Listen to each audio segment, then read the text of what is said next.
మిత్రులకు ఒక చిన్న మనవి. దయచేసి ఈ వీడియోను చివరిదాకా చూడండి. ఎట్టి పరిస్థితుల్లోనూ మధ్యలో వదిలిపెట్టి వెళ్ళకండి. ఎందుకంటే నేను చేస్తున్నటువంటి ఈ కథనం చాలా విలువైనది, చాలా ముఖ్యమైనది అని మనవి చేస్తున్నాను. ప్లీజ్. ఇప్పుడు అసలు కథలోకి వెళ్తే, రవీష్ ఉంటాడు. రాత్రంతా నిద్ర పట్టదు. అదే పనిగా ఆలోచిస్తూ ఉంటాడు. బోలెడన్ని సమస్యలు చుట్టుముట్టి ఉంటాయి. ఏ సమస్య ఎక్కడ నుంచి వెళ్ళినా అదే గుర్తొస్తూ ఉంటుంది. ఏం చేయాలో దిక్కుతోచని పరిస్థితిలోకి వెళ్ళిపోతాడు రవీష్. ఇలా ఆలోచించి తెల్లారేసరికి ఒక నిర్ణయానికి వస్తాడు. అదే తను ఆత్మహత్య చేసుకోవాలని చెప్పేసి. తన సమస్యలు అలా ఉన్నాయని చెప్పేసి తను బాధపడుతూ ఉంటాడు. ఉదయాన్నే లేచి అలా బయటికి వచ్చేసి ఒక రైల్వే స్టేషన్కు 1 కిలోమీటర్ దూరంలో, మరి రైల్వే స్టేషన్లో అయితే ఎవరైనా గుర్తుపడతారని రైల్వే స్టేషన్కు 1 కిలోమీటర్ దూరంలో ఒక సిమెంట్ దిమ్మె మీద కూర్చొని వచ్చే రైలు కోసం ఎదురు చూస్తుంటాడు. ఏ రైలు వచ్చినా ఆ రైలు కింద పడి బలవన్మరణం పొందాలి అని చెప్పేసి తను అనుకుంటూ ఉంటాడు. అలా ఎదురు చూస్తున్న తరుణంలో తనకు వెనక నుంచి పెన్నులు వినిపిస్తుంటాయి. ఒక అబ్బాయి, పెన్నులన్నా పెన్నులు సార్, పెన్నులు 3 రూపాయల నుంచి 30 రూపాయల విలువ చేసే పెన్నులు, ఏ పెన్నైనా తీసుకోండి అన్నా, పొద్దున్నుంచి బోనీ కాలేదు అన్న మాటలు వినిపిస్తాయి. ఆ మాటలు వినవచ్చిన వైపు తల తిప్పి చూస్తాడు రవీష్. ఎదురుగా కనిపించిన ఆ అబ్బాయిని చూసి షాక్ అవుతాడు రవీష్. కారణం, ఆ అబ్బాయికి 2 చేతులు భుజాల నుంచి ఉండవు. మెడలో ఒక డబ్బా, ఒక దారంతో ఒక డబ్బా వేలాడుతుంటుంది. ఆ డబ్బాలో రకరకాల పెన్నులు ఉంటాయి.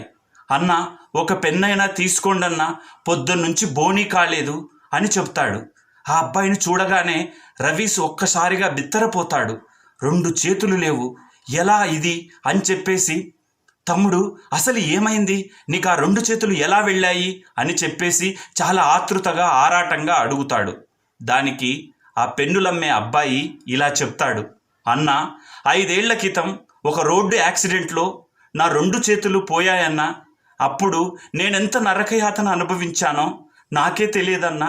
ఆ పరిస్థితుల్లో చాలాసార్లు అనుకున్నాను, దేవుడు నాకు ఈ 2 చేతుల్ని ఎందుకు తీసేశాడు, నా ప్రాణమే తీసేసుకుని ఉంటే సరిపోయేది కదా అని చెప్పేసి. కానీ ఏం చేస్తామన్నా, రకరకాల పరీక్షలు దేవుడు మనకు పెడుతూ ఉంటాడు. ఇది ఒక పరీక్ష అనుకున్నాను తప్పించి శిక్ష అని ఎప్పుడూ అనుకోలేదన్నా. పైగా నేనింటికి పెద్ద కొడుకుని, నా తర్వాత 2 చెల్లెళ్ళు, ఒక తమ్ముడు ఉన్నారు. వృద్ధాప్యంలో ఉన్నటువంటి తల్లిదండ్రులు, కుటుంబ పోషణంతా నా మీదే పడింది. చేతులు లేనివ నాకు పని ఎవరిస్తారన్నా? అందుకని చెప్పేసి ఆలోచించి ఇలా పెన్నులు అమ్మడం మొదలుపెట్టాను. అందరూ నన్ను పెన్నులబ్బాయి అని పిలుస్తూ ఉంటారన్నా. దాదాపుగా 4 ఏళ్ల నుంచి ఇలా ఇవి పెన్నులు అమ్ముకుంటూ కుటుంబాన్ని పోషిస్తున్నానన్నా. పర్వాలేదు, ఏదో అలా నడుస్తూ ఉంది బతుకుబండి అని చెబుతాడు. రవీష్ ఆశ్చర్యపోతాడు. ఆ టైంలోనే ఈ పెన్నులబ్బాయి అడుగుతాడు, అన్న, మీరు ఇక్కడ ఎవరి కోసమైనా ఎదురు చూస్తున్నారన్నా? ఇక్కడ కూర్చున్నారు, రైల్వే స్టేషన్లో కాకుండా ఎవరు రావాలన్నా మీకోసము అని అడుగుతాడు. ఒక్క క్షణం ఏం చెప్పాలో దిక్కుతోచదు రవీష్కు. అప్పుడు చెబుతాడు, నేను మనుషుల కోసం ఎదురు చూడట్లేదు తమ్ముడు, రైలు కోసం ఎదురు చూస్తున్నాను. ఏదైనా రైలు వస్తే దాని కింద పడి చచ్చిపోవాలనుకుంటున్నాను అని అంటాడు. అన్నా, ఏంటన్నా అలా అంటున్నావు అంటే, అవును తమ్ముడు, నా పరిస్థితి చాలా దారుణంగా ఉంది అని చెప్పి తన గురించి చెప్పడం మొదలు పెడతాడు. నేను బీటెక్ చదివాను. ఉద్యోగాల కోసం రకరకాల ప్రయత్నాలు చేశాను. ఎక్కడ ఏ ఉద్యోగం దొరకలేదు.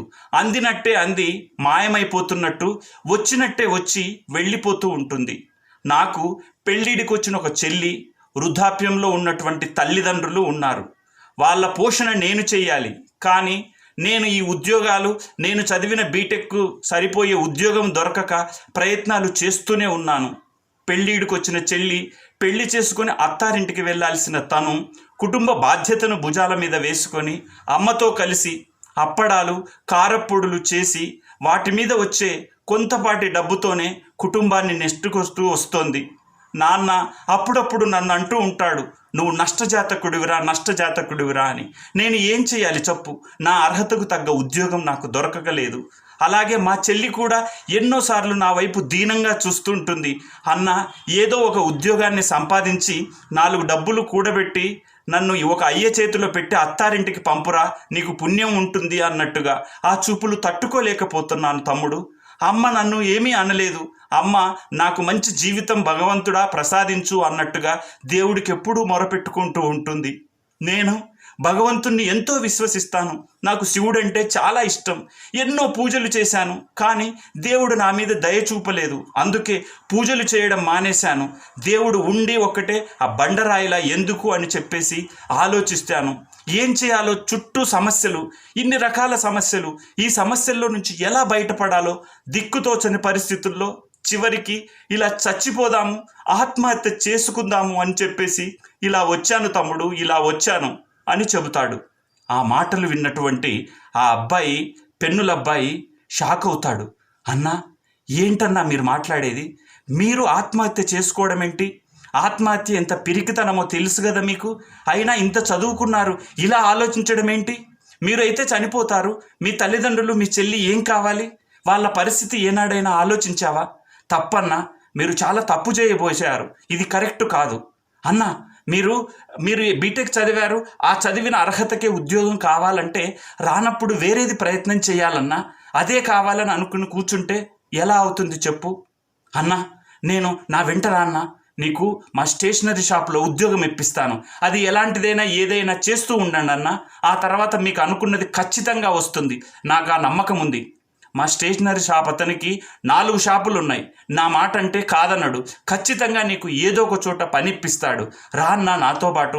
ఈ ఆత్మహత్య వద్దన్నా, నా మాట వినన్నా అని చెయ్యి పట్టుకొని తనని తీసుకెళ్తాడు ఆ పెన్నుల అబ్బాయి. ఇద్దరూ కలిసి ఈ స్టేషనరీ షాప్ అతని దగ్గరికి వస్తారు. ఆ స్టేషనరీ షాప్ అతనికి ఈ రవీష్ గురించి పరిచయం చేసి ఏదైనా పనిపించమని అడుగుతాడు ఈ పెన్నుల అబ్బాయి.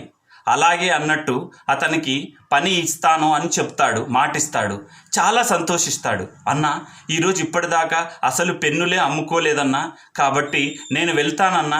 మీరు షేట్తో ఆ యొక్క స్టేషనరీ షాప్ అతనితో కాసేపు ఇంకా మాట్లాడి వెళ్ళండి అన్నా అని చెబుతాడు. ఆ మాటలకు రవీష్కు ఎక్కడ లేని ఆనందము, ఆవేశము, దుఃఖము తన్నుకొస్తాయి. తమ్ముడు, అసలు ఈ పాటికి నేను రైలు కింద పడి ముక్కలు ముక్కలుగా అయిపోయేవాడిని. నా ఉనికి కూడా ఉండేది కాదు. అలాంటిది నువ్వు దేవుడిలా దిగి వచ్చి నా ప్రాణాలను కాపాడావు. నా కుటుంబ సభ్యులకు నన్ను బతికించి అందించేలా చేశావు తమ్ముడు. అసలు నీ మేలు ఎన్ని జన్మలెత్తినా తీర్చుకోలేను తమ్ముడు. నీకు దండం తమ్ముడు. నీకు ఎలా కృతజ్ఞతలు చెప్పాలో తెలియడం లేదు అని 2 చేతులు జోడిస్తాడు రవీష్. అప్పుడు ప్రతిగా చేతులు జోడించడానికి ఆ పెన్నుల అబ్బాయికి చేతులు లేవు కదా. అప్పుడు తల వంచి తన ఆ డబ్బాలో ఉన్నటువంటి పెన్నుల్లోంచి ఒక మంచి పెన్నును నోటితో తీసుకొని, అన్నా, ఈ పెన్ను తీసుకోండి అన్నా అని అంటాడు. వద్దు తమ్ముడు, నువ్వు అమ్ముకో, దాన్ని నాకెందుకు అంటే, లేదన్నా, నా గుర్తుగా ఉంచుకోండి అన్నా అని చెప్పేసి ఆ పెన్నును అలా నోటికి పట్టుకొని తీసుకోండి అన్నా అని అడుగుతాడు. దాంతో ఆ పెన్నును తీసుకుంటాడు రవీష్. సరే అన్న, నేను వెళ్ళొస్తానన్నా, మళ్ళీ మిమ్మల్ని కలుస్తుంటాను. నేను ఈ షాప్కు రెగ్యులర్గా రావాలి కదా పెన్నులు తీసుకెళ్ళడానికి అంటూ ఒక 2 అడుగులు ముందుకు వేస్తాడు. ఆ వేయగానే, తమ్ముడు ఒక్క నిమిషం అంటాడు రవీష్. వెనుదిరిగి, అన్నా చెప్పండి అన్నా అని అంటాడు. తమ్ముడు, ఇంతసేపు నీతో గడిపాను, కానీ నీ పేరేంటో నాకు తెలియదు. నువ్వు చెప్పలేదు, నేను అడగలేదు. తమ్ముడు, నీ పేరేంటి తమ్ముడు అని అడుగుతాడు. అన్న, నా పేరు ఈశ్వర్ అని చెప్పి వెళ్ళిపోతాడు. శివయ్య, నువ్వు ఇలా ఈశ్వర్ రూపంలో వచ్చి నా ప్రాణాలని కాపాడి నాకు జీవితాన్ని ఇచ్చావా? తండ్రి దేవుడా, నువ్వు దైవం మానుష రూపేనా అని మనుష్య రూపంలో వచ్చి నన్ను కాపాడావా? నేను నిన్ను అన్ని రకాలుగా, నానా రకాలుగా నిందించానే, కానీ నేను నిన్ను అంత భక్తితో పూజిస్తానని చెప్పేసి నన్ను చావకుండా నా ప్రాణాలు కాపాడావా తండ్రి? నువ్వెంత గొప్పవాడివి శివయ్య అని చెప్పేసి దేవుడికి దండం పెడతాడు రవీష్. మిత్రులారా, ఈ కథ చూశారు కదా. ఈ కథ విన్నాక మీకు ఏమనిపించింది? ఈ కథలో 3 అంశాలున్నాయి. మీరు బాగా గమనిస్తే, ఒక మనిషి నిరంతరం తన సమస్యలు సమస్యలు సమస్యలు ఆ సమస్యలు ఎలా వచ్చాయి, ఎప్పుడు వచ్చాయి, ఎందుకు వచ్చాయని వాటికి సంబంధించే సుదీర్ఘంగా, తీవ్రంగా, పగలు రాత్రి తేడా లేకుండా ఆలోచిస్తూనే ఉంటాడు తప్ప ఆ సమస్యలకు పరిష్కార మార్గాన్ని మాత్రం ఆలోచించడు. దాదాపుగా 195% సమస్యల గురించే, వాటి తీవ్రత గురించి ఆలోచిస్తారు తప్పించి వాటికి పరిష్కార మార్గాలు ఆలోచించరు. సేమ్ అలాగే రవీష్ కూడా చేశాడు. రెండవ అంశం, తను బీటెక్ చదివాడు. తను చదివిన చదువుకు, తన అర్హతకు తగ్గ ఉద్యోగం గురించి ఆలోచించాడు. నిరంతరం ప్రయత్నాలు చేస్తూనే వచ్చాడు. కానీ తనకు అనుకున్నట్టుగా ఉద్యోగము దొరకలేదు. మనకు అలా ఉద్యోగం దొరకనప్పుడు, మన అర్హతకు తగ్గట్టుగా దొరకనప్పుడు ఎంతకాలం అలా వృధా కాలయాపన చేస్తూ ఉండాలి? అందుకని ఏదైనా సరే మన జీవన భృతికి, మన కుటుంబ పోషణ కోసం ఏదో ఒక పని చేసుకుంటూ బతకడంలో తప్పు లేదు. కానీ తను అలా ఆలోచించలేకపోయాడు రవీష్. ఇది రెండవ అంశం. ఇక మూడవ అంశం, దేవుడు నేను ఎన్ని కష్టాలు పెడుతున్నాడు, నన్ను ఎన్ని ఇబ్బందులకు గురి చేస్తున్నాడు, అసలు దేవుడు లేడు, తనొక బండరాయి, మనిషి అయితే కదా తనకు ఈ బాధలు కష్టాలు తెలిసేవని చెప్పేసి దేవుడిని నిందించాడు. అంటే దేవుడు మనం బాధల్లో ఉంటే, మనం కష్టాల్లో ఉంటే, ఇప్పుడు శివుడు తన అమాంతం అలా జటాజూటంతో త్రిశూలం పట్టుకొని, మెడలో నాగుపాముని వేసుకొని, మొత్తం బూడిద రాసుకొని, భక్తా ఏమి నీ కోరిక అని ప్రత్యక్షమవుతాడా? కాడు కదా. దైవం మానుష రూపేణ ఎవరో ఒక రూపంలో వచ్చి మన కష్టాల్ని, మన బాధల్ని తీరుస్తాడు.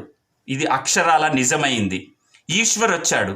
తన పేరు ఈశ్వర్ అని చెప్పగానే రవీష్లో ఒక కదలిక మొదలైంది. అంటే శివయ్యనే ఈశ్వర్ రూపంలో వచ్చాడు అని అంటారు. నిజంగా భగవంతుని విశ్వసించే వాళ్లకు నిజంగా శివయ్య రూపంలో, ఈశ్వర్ రూపంలో శివయ్య వచ్చాడు అని చెప్పేసి భగవంతుని విశ్వసించే వాళ్ళు నమ్ముతారు. ఈ రకంగా చూసుకుంటే ఈ 3 అంశాలకు సంబంధించి ఈ కథలో మిళితమైంది. మనిషి సమస్యల గురించి నిరంతరం ఆలోచించకుండా పరిష్కార మార్గం గురించి ఆలోచించాలని, రెండవది అర్హతకు తగ్గ ఉద్యోగం దొరకకపోతే ఏదో ఒక ఉద్యోగాన్ని మనం పొందేలాగా చూసుకోవాలని చెప్పేసి, మూడవది దేవుడు మనకు తన రూపంలో ప్రత్యక్షమై ఏ పనులు చేయడని, మనిషి రూపంలో వచ్చి మనకు మంచి చేసి వెళ్తాడని, ఇలాంటివన్నీ మనం ఈ కథ ద్వారా తెలుసుకున్నాం. ఏమంటారు మిత్రులారా? మీరైతే ఏమంటారు? ఈ కథని విన్నారు కదా, మీకు ఏమనిపించింది? ఎంతోమంది ఈ రోజుల్లో విద్యార్థులు తనకు ఉద్యోగం రాలేదని చెప్పేసి ఆత్మహత్యలకు పాల్పడుతుంటారు. ఎప్పుడైనా గుర్తుపెట్టుకోవాల్సిన అంశం ఏంటంటే, ఆత్మహత్య సమస్యలకు పరిష్కారం కాదు. ఆత్మహత్య అనేది దాదాపుగా 199% పిరికి చర్య. ఏదో ఒక పని చేసి బతకొచ్చు. ఇప్పుడు చూసారా, 2 చేతులు లేవు, తను అంత అంగవైకల్యంతో ఉన్నా కూడా తను మొక్కవోని ఆత్మవిశ్వాసంతో తను పని చేస్తూ తన కుటుంబాన్ని పోషించుకోగలుగుతున్నాడు ఈశ్వర్. మరి ఈశ్వర్ దృష్టిలో మనం ఆలోచిస్తే మనమెంత? అన్ని అంగాలు ఉండి చాలామంది ఆలోచించలేకపోతున్నాం. ఆత్మహత్యలకు వెంటనే ప్రేరేపితులమవుతున్నాం, ఆత్మహత్యలు చేసుకునేలాగా ఉంటున్నారు. కాబట్టి మిత్రులారా, దయచేసి ఆలోచించండి, ఆత్మహత్యలకు వెళ్ళకండి. మనము అనుకుంటే ఏదైనా సాధించవచ్చు. ఆత్మవిశ్వాసంతో ముందుకు అడుగులు వేయాలి. ఏదో ఒక పని చేసుకుంటూ బతకడంలో తప్పు లేదు కదా. మనం చేసే పని నిజాయితీ అయితే మనకి ఎలాంటి ఇబ్బందులు ఉండవు. కాబట్టి ఇలాంటి ఆత్మహత్యల వైపు ఆలోచించకూడదు అని చెప్పేసి నేను ఈ కథని తయారు చేశాను. మీకు నచ్చిందని భావిస్తున్నాను. మీ తాలూకు అభిప్రాయాలని కామెంట్ రూపంలో తెలియజేస్తారని ఆశిస్తూ ధన్యవాదాలు.